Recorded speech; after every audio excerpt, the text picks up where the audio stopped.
Okay guys, so what we got here, like I said, we're gonna work on something called mounted movement. So that's kind of a fancy word for basically like moving from target to target with the gun up and staying busy is basically the focus, all right? So obviously we have two separate entities here.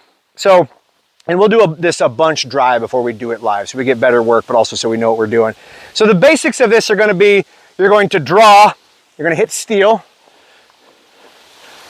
target, target, target, hit the steel to stop.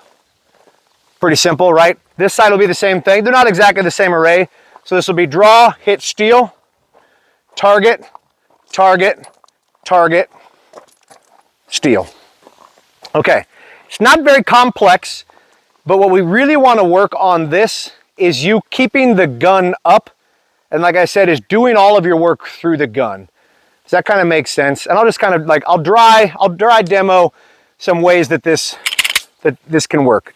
Okay. I'll do it nice and slow so everything is like very apparent here.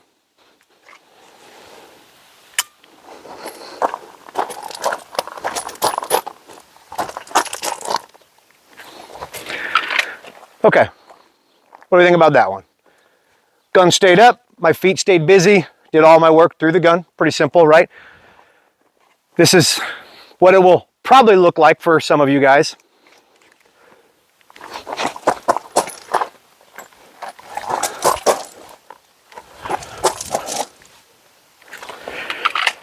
Okay, do we see I made it dramatic, but do we see the fundamental difference, right?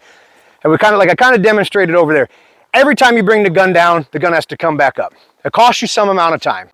But, all right, I'll demo just because, you know how to use one of those? Nope. So, black button, yeah, so you just say, all you're gonna say is, shooter stand by, push that thing, and she goes off. Pretty simple.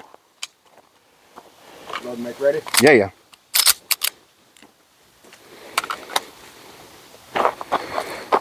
You ready? Ready? Stand by.